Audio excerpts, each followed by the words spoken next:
अगर 10 लोग ये वीडियो देख रहे हैं ना, तो उनमें से 7 लोगों को ये 3 न्यूट्रिएंट की डेफिशिएंसी हो सकती है। ये मैं नहीं बोल रहा हूँ, डेटा बोल रहा है। आज मैं बात करूंगा ऐसे 3 कॉमन न्यूट्रिएंट्स के बारे में जिसमें इंडिया में बहुत ज़्यादा लोग कॉमनली डेफिशिएंट है। न्यूट्रिएंट्स के बारे में बात करेंगे, उनके सोर्सेज के बारे में बात करेंगे, वो आपकी बॉडी में कम है तो आपको क्या क्या हो सकता है उसके बारे में बात करेंगे, उसको प्रिवेंट कैसे करना है, उसको क्योर कैसे करना है, वो भी घर के खाने से कैसे करना है, सबके बारे में बात करेंगे। मेरा नाम है डॉक्टर उमेश चौधरी। वीडियो शुरू करें उससे पहले 3 सेकंड का इंट्रो आएगा। चैनल सब्सक्राइब करो, बेल आइकन दबाओ एंड नवंबर तक हमारा जो मिशन है वो अभी भी है। आई एम वेरी होपफुल हम सारे वीडियोस को वायरल करते हैं। Let's reach our mission. चलो वीडियो शुरू करते हैं। सबसे पहला है वो वाला न्यूट्रिएंट जिसका नाम सुनते ही हमारी मुंडी ऐसे अपने आप ऊपर जाती है और हम सूरज ज़्यादा की तरफ देखने लगते हैं। न्यूट्रिएंट है विटामिन डी। धूप इतना ज़्यादा है, हमें बचपन में बताया गया वो धूप में से मिलता है, उसके बावजूद 81% से ज़्यादा इंडियंस का विटामिन डी ज़रूरत से कम है। क्या हो रहा है उससे? हड्डियाँ वीक हो रही है, कैल्शियम का एब्जॉर्प्शन सही से नहीं हो रहा है, तो बोन्स वीक, दांत वीक, मसल वीकनेस आ रहा है, जॉइंट पेन हो रहा है। इनफैक्ट विटामिन डी की डेफिशिएंसी की वजह से मेंटल हेल्थ कॉम्प्रोमाइज हो रहा है, आपको डिप्रेशन जैसी बीमारी हो सकती है। Vitamin D is also important for your immunity. तो इम्यूनिटी वीक हुआ है। एंड मेरी बात मन मानो, ये वीडियो खत्म होते ही एक ब्लड रिपोर्ट बुक कराओ, उसमें विटामिन डी एंड बाकी के जो मैं न्यूट्रिएंट्स बता रहा हूँ उनका टेस्ट कराओ, आपको पता चल जाएगा। आपको ऐसा लग रहा होगा कि ये weakness, fatigue, bone health, lower back ये तो मेरी एज की वजह से या मेरी लाइफ का हिस्सा है। नहीं, छोटा सा न्यूट्रिएंट आपकी बॉडी में जा नहीं रहा है जिसकी वजह से आपको दिक्कत आ रहा है। दूसरा न्यूट्रिएंट है vitamin B12. If you are a vegetarian, if you are not eating dairy regularly, आपका विटामिन B12 कम होगा।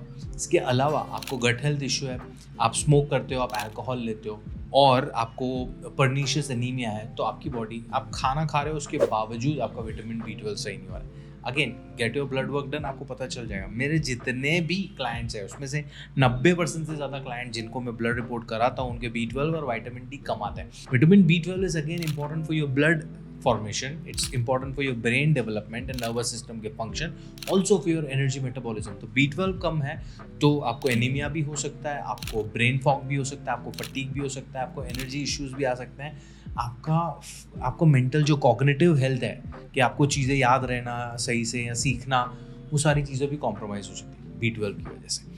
थर्ड, जिसके बारे में मैंने बहुत बार बात किया है, 73% ऑफ इंडियंस, पहले तो B12 का मैंने नंबर ही नहीं बताया आपको। 650 million Indians are deficient in vitamin B12। दूध दही छाछ तो हमारे हर किसी के घर में बनता है ना, हम सही मात्रा में रेगुलरली नहीं खा रहे। That's the major problem. हम कॉज को एड्रेस नहीं कर रहे हैं, रूट कॉज को। That's the problem. But solution पे आए उससे पहले हम आते हैं थर्ड न्यूट्रिएंट जिसके बारे में हमने बहुत बार बात की। मुझे लोग पापा प्रोटीन भी बुलाते हैं, मुझे बोलते हैं कि उमेश और कुछ नहीं बोलता है शिट प्रोटीन खाओ। Yes, 73%। National institute of nutrition 2020 का एक स्टडी है, 73% of Indians are not eating right amount of protein. Protein आपके बाल से लेके नाखून से लेके मसल्स, एंटीबॉडीज, ऑर्गन्स, सब कुछ बनाता है। It's a structural unit of your body. ढांचा है आपके बॉडी का, फिजिकल स्ट्रक्चर आपका प्रोटीन बनाता है। प्रोटीन नहीं खाओगे, बाल से लेके नाखून, organ, antibodies, immunity, muscle weakness और सब कुछ, सब में कॉम्प्रोमाइज होगा आपका हेल्थ। आपके हार्मोनल इम्बैलेंस भी प्रोटीन डेफिशिएंसी की वजह से हो रहा है। हम सबको मेंटेनेंस के लिए, आप वर्कआउट करो या ना करो, वर्कआउट नहीं कर रहे हो, 0.8 to 1 ग्राम पर kg of your body weight protein चाहिए। आप वर्कआउट कर रहे हो तो depending upon your workout intensity it can go up to 1.5 to 2.53 grams पर kg of your body weight every day. And ये तीनों चीज़ों में इंडियंस आर डेफिशिएंट। सोल्यूशन के लिए क्या करना है? विटामिन डी अगर आपने फिगर आउट कर लिया है कि आपकी बॉडी में कम है, तो मेरा सजेशन ये रहेगा कि एक बार डॉक्टर और न्यूट्रिशनिस्ट से कंसल्ट करके सप्लीमेंट का डोज ले लो। विटामिन डी एंड B12 दोनों में ये चीज़ इंप्लीमेंट होगी। बिकॉज अगर आपका कम है तो इमीडिएटली उसको बढ़ाने के लिए आपकी लाइफस्टाइल चेंज करने में टाइम लगेगा ना, तो पहले सप्लीमेंट से उसको बढ़ा लो, फिर मेंटेनेंस पे चले जाओ। लेट्स से आपका विटामिन डी चाहिए था 30 के 50 के बीच में, आपका है 7-8, तो आप सप्लीमेंट लेके उसको नॉर्मल रेंज में लेके आओ। फिर उसको रेंज में रखने के लिए क्या करना है, उस पर काम करना है हमें। तो रेंज में रखने के लिए सिंपल है, धूप आधा अधूरा काम है। धूप में से आपके जो यूवी रेज आते हैं वो आपके स्किन पे गिर के स्किन के नीचे जो कोलेस्ट्रॉल का लेयर है उसमें से विटामिन डी बना रहा है। बट वो स्किन के नीचे जो लेयर है उसको सही रखने के लिए आपको हेल्दी फैट्स खाना ज़रूरी है। तो you have to eat nuts and seeds, बादाम, अखरोट, chia seeds, flax seeds, sunflower seeds, pumpkin seeds, ये सारी चीज़ें रेगुलरली खानी पड़ेंगी।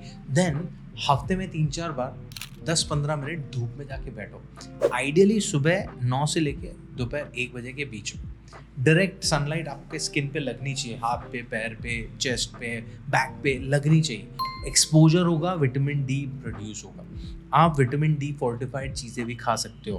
कुछ फिशेस होती हैं, एग्स में आपको मिल जाएगा, या कोई सीरियल्स होते हैं जिसके अंदर, या मिल्क होता है जिसके अंदर विटामिन डी इन्फ्यूज़ किया जाता है, तो वो भी आप रेगुलरली ले सकते हो। अगर ये सब नहीं हो रहा है तो मेंटेनेंस डोजेज भी ले सकते हो एक बार डॉक्टर और न्यूट्रिशनिस्ट से कंसल्ट करके कि सर मेरे से धूप में नहीं बैठा जा रहा, मेरा विटामिन का नॉर्मल आ चुका है डी का लेवल, अब मैं कितना डोजेज खाऊँ, 500 IU खाऊँ, 1000 इंटरनेशनल यूनिट्स खाऊँ, क्या खाऊँ? बट वो डॉक्टर से कंसल्ट, ये बहुत ज़रूरी है। I tell you the reason why. Vitamin D आपके शरीर में स्टोर भी होता है, तो आप ज़रूरत से ज़्यादा मेंटेनेंस डोज खाते रहोगे तो वो टॉक्सिसिटी भी क्रिएट कर सकते हैं। तो हमें एक सही मात्रा में खाना है, सही लेवल रखना है उसका, राइट।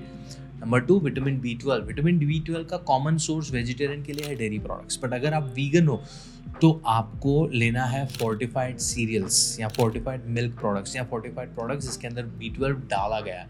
दूसरा, विटामिन B12 के ओरल सप्लीमेंट्स या इंजेक्टेबल्स भी आप ले सकते हो, अगेन डॉक्टर से कंसल्ट करके। एंड अगर आप नॉनवेज खा रहे हो तो एग्स है, पोल्ट्री है, इसमें से आपको मिल जाएगा। डेयरी प्रोडक्ट्स खा रहे हो, दही है, छाछ है, इसमें से दही, दूध, छाछ, पनीर, इनमें से आपको थोड़ा थोड़ा B12 मिल जाएगा, बट उसका क्वांटिटी बहुत इंपॉर्टेंट है। हमें क्वांटिटी सही मात्रा में खाना पड़ेगा। मैं आपको वो स्पेसिफिक मात्रा यहाँ पे नहीं दे सकता बिकॉज आई डोंट नो आपका B12 का लेवल कितना है और आप दिन में बाकी चीज़ें क्या क्या कर रहे हो। And third is protein. Protein दाल, चना, chole, rajma, paneer, soya, tofu, tempeh, dairy products, whey protein, plant protein, अंडा, चिकन, मटन, फिश, सारी चीज़ों में से मिलता है। प्रोटीन इनटेक गाइड मैंने डिस्क्रिप्शन में दिया है, to start working on it. यहाँ पे आपको कितना प्रोटीन लेना है, बेस 0.8 to 1 ग्राम पर केजी से शुरू करो, बट वर्कआउट इंटेंसिटी के हिसाब से एज आई सेड वो ज़्यादा हो सकता है। अभी आप अपने खाने में कितना प्रोटीन ले रहे हो उसके लिए लाइफस्टाइल एनालिसिस बुक करना पड़ेगा। In fact my suggestion would be कि ये वीडियो ख़त्म होते ही मैं 1-2 ब्लड रिपोर्ट के लिंक्स छोड़ रहा हूँ नीचे, गो जो अफोर्डेबल लगता है वो ब्लड रिपोर्ट बुक करो। B12, विटामिन डी आपको पता चल जाएगा। Then book a 1-to-1 consultation with me, जहाँ पे मैं आपकी खाने पीने की आदतों को एनालाइज करूँगा और बताऊँगा कि कहाँ पे आप चीज़ें बेहतर करके प्रोटीन, B12 और विटामिन डी को बेहतर कर सकते हो depending on your blood reports and current lifestyle analysis. ये एक बार करना बहुत ज़रूरी है, अदरवाइज आप अंधेरे में तीर मारते रह जाओगे। ठीक है, मेरा काम था, मेरा ड्यूटी था आपको बताना कि ये 3 चीज़ों में आप डेफिशिएंट हो, आप इसकी वजह से बहुत सारी दिक्कतें फेस कर रहे हो। अगर आपको उन दिक्कतों के साथ आगे जीना है, entirely up to you, solution करना है, मैंने आपको बता दिया क्या करना है इसके बारे में। ठीक है, वीडियो अच्छा लगा हो शेयर करो अपने दोस्तों के साथ, सवाल हो कमेंट्स में मुझसे पूछो, मिलो मुझसे 1-to-1 एक बार, इन्वेस्टमेंट होगा, स्पेंड नहीं होगा। ठीक है, मैं मिलता हूँ आपको अगले वीडियो में, तब तक के लिए याद रखो कि ये शेयर करना है और हेल्दी ईटिंग इतना मुश्किल नहीं है जितना लोगों ने बना के रखा है, काफ़ी सिंपल है।